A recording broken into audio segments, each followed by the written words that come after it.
Muy buenos días, hermanos, que Dios les bendiga. Vamos a seguir meditando sobre este libro de Daniel y hoy voy a leer los primeros dos versículos del capítulo 1. Dice así: en el año tercero del reinado de Joacim, rey de Judá, vino Nabucodonosor, rey de Babilonia, a Jerusalén y la sitió.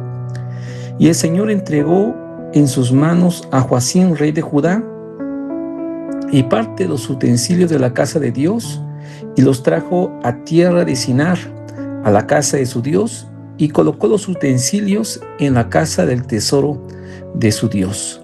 Vamos a orar, hermanos, en esta mañana. Padre, gracias por tu palabra. Te rogamos, Dios, que hables a nuestros corazones. En el nombre de Jesús, amén. Hermanos, es importante poder entender un poquito el contexto histórico de lo que estaba sucediendo en este momento.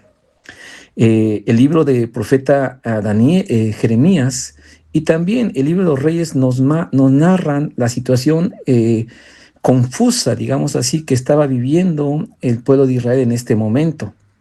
Dice que era el año tercero del reinado de Joacim, rey de Judá. Tenía unos cuantos años que había muerto su padre, que era el rey Josías. Él había sido un hombre especial delante de Dios, pero como les he comentado, había hecho grandes reformas. Sin embargo, el corazón de muchas personas estaban lejos de Dios realmente. Y esas reformas, aunque fueron muy radicales, impulsadas por Josías, el corazón de la gente siguió en idolatría y en deseos paganos. A tal grado que en la muerte de Josías, allí en Segundo de Reyes capítulo 23, nos narra todas las reformas maravillosas que hizo, en este caso, su padre. Bueno, sus hijos, en este caso Joacim, son los que siguen, pero ya vienen primero por los egipcios y después por los babilonios a conquistar a esta nación. Y bueno, el texto de Reyes, que también lo vemos en Crónicas, Reyes 23, versículos 28 en adelante, se puede ver la muerte del rey Josías, o sea, más o menos en el 609. Entonces, imagínense usted, por más de 20 años, el pueblo de Israel experimentó un cierto avivamiento, pero un avivamiento que de alguna u otra manera lo llevó a cierta estabilidad económica, social y política. Sin embargo, muchos de ellos solamente se conformaron con la cuestión económica, con la estabilidad social. Inmediatamente empezaron a buscar la ayuda de otras naciones y a copiar lo que otras naciones estaban haciendo, aun cuando se hablaba mucho de Dios, aun cuando se volvió a enseñar la ley que Dios había establecido. Y entonces muere de una manera trágica el rey Josías. Y después nos empieza a narrar cómo empieza a haber una lucha de poder. Y en el versículo 34 dice de Reyes, segundo de Reyes, versículo 23, capítulo 34, versículo 34, dice que entonces Faraón Necao puso por rey a Eliaquim, hijo de Josías, en el lugar de Josías, su padre. Fíjese quién lo puso. El faraón lo puso. O sea, no fue escogido por Dios, ni fue puesto por el pueblo, ni tampoco por los babilonios, sino fue puesto por el rey Necao, por el faraón egipcio, y le cambió el nombre, le puso Joacim, y tomó a Joacás y lo llevó a Egipto, y allí murió este rey. Y Joacim pagó el rey tributo a plata y oro, pero dice que hizo evaluar la tierra para dar dinero conforme al mandamiento de Faraón, sacando la plata y el oro del pueblo de la tierra a cada uno según la estimación de su hacienda, para darlo a Faraón Necao. O sea, empezó a pagarle tributo al faraón. ¿Por qué? Porque de alguna manera este rey buscaba la ayuda de Faraón. Ya estaba escuchando que Babilonia había crecido, ya estaba escuchando que Babilonia venía, pero él se afana en buscar la ayuda de Faraón. Ya lo habíamos visto en Jeremías. Y continúa diciendo el versículo, y vea lo que dice este versículo 36. De 25 años era Joacim cuando comenzó a reinar, y 11 años reinó en Jerusalén. El nombre de su madre fue Zebadúa, hija de Padías de Ruma, e hizo lo malo ante los ojos de Jehová, conforme a todas las cosas que sus padres habían hecho. ¿Qué cosas, verdad?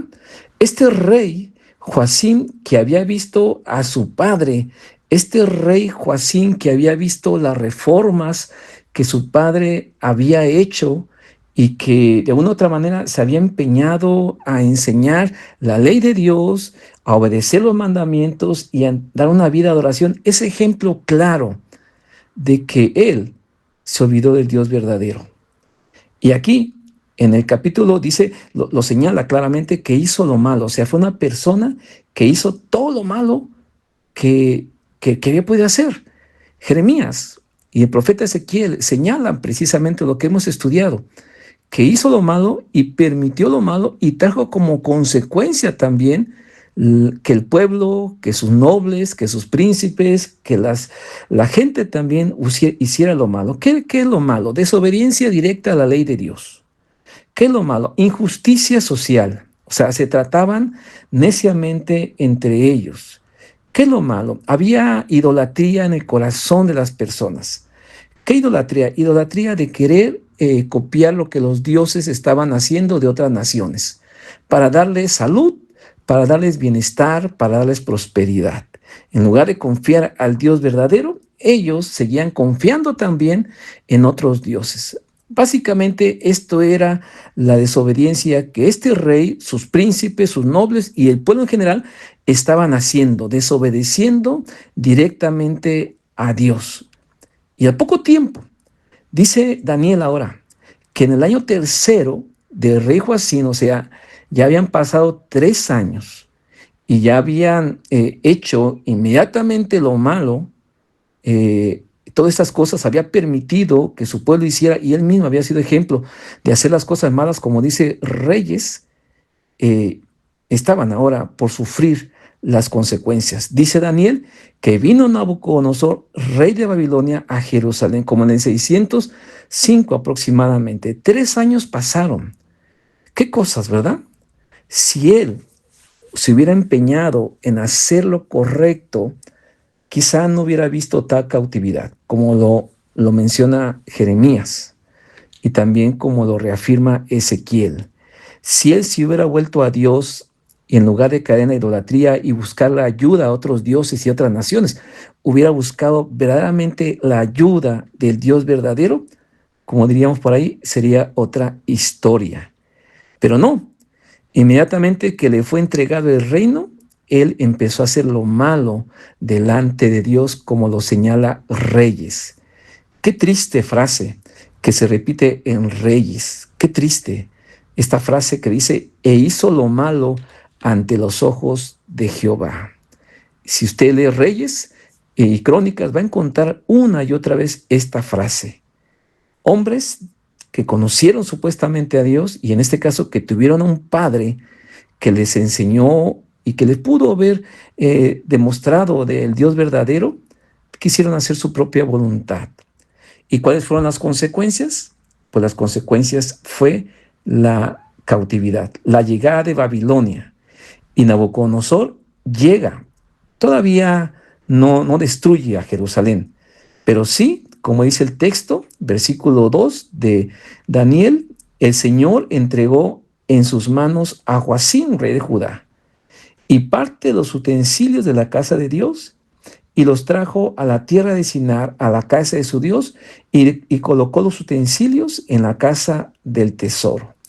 Qué triste, mis hermanos, qué triste es ver que un hombre de Dios, pudiendo obedecer y buscar a Dios, se aleja completamente de sus enseñanzas, pensando que no va a pasar nada. Pero a los 3 años viene Nabucodonosor, viene la muerte, viene la destrucción. Ahora, no solamente para él, sino para los utensilios de la casa de Dios y también a jóvenes nobles que se pasa a llevar para que sirvieran de esclavos, de sirvientes. Así es, mis hermanos.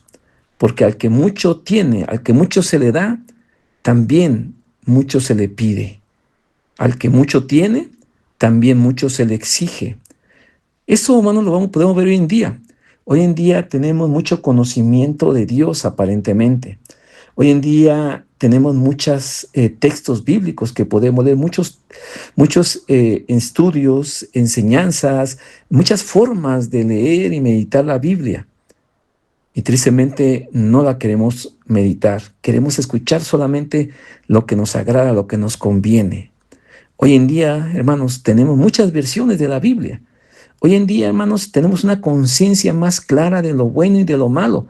Pero tristemente también la sociedad, el mundo, el pecado, la maldad nos está confundiendo porque está enseñando cosas terribles, cosas que para confundirnos, para alejarnos de Dios. Y desgraciadamente muchos, aún hijos de Dios, estamos cediendo ante esta maldad, ante esta rebeldía.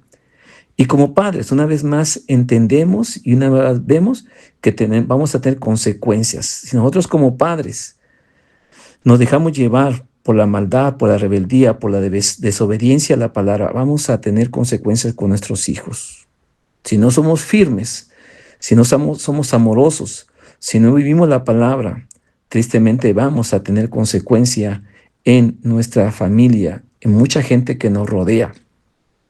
Estos reyes, estos hombres y nobles tuvieron consecuencia. No solamente ellos pagaron, no solamente ellos fueron llevados cautivos, sino que el mismo templo de Dios y los mismos jóvenes y muchachos nobles fueron llevados cautivos. Así es, hermanos. Así es cuando tenemos responsabilidades.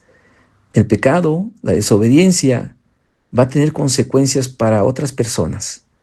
De tal manera, mis hermanos, yo le animo para que hoy le pidamos a Dios y que Dios nos dé el valor para obedecer su palabra, que nos dé la sabiduría para escudriñar su palabra también y que nos dé la fortaleza para mantenernos firmes ante las seducciones, ante la maldad que el mundo, que el pecado, que los vecinos, que la gente, que la sociedad nos está presionando para hacer. Y de esa manera, hermano, vivir como hijos de Dios. Y quizá ahorita nuestros hijos a lo mejor están lejos de Dios, pero yo estoy seguro que si nos mantenemos en sus caminos, estoy seguro que si, aun con los errores, las fallas que hemos cometido, nos volvemos al Dios verdadero, caminamos con Él de una manera recta y temerosa, tarde que temprano nuestros hijos van a ver ese ejemplo y van a volver al camino de Dios. Así es que, si usted tiene hijos grandes, es bueno que se vuelva a Dios. Si todavía no tiene hijos o tiene hijos pequeños, ponga en su corazón obedecer los mandamientos de Dios y de esa manera cuando Dios les permite tener hijos, familia, verá cómo Dios va a bendecir su hogar cuando usted vive en obediencia a los mandamientos. Le animo pues para que juntos sigamos viendo este maravilloso libro y que Dios siga hablando a nuestros corazones. Que Dios lo bendiga.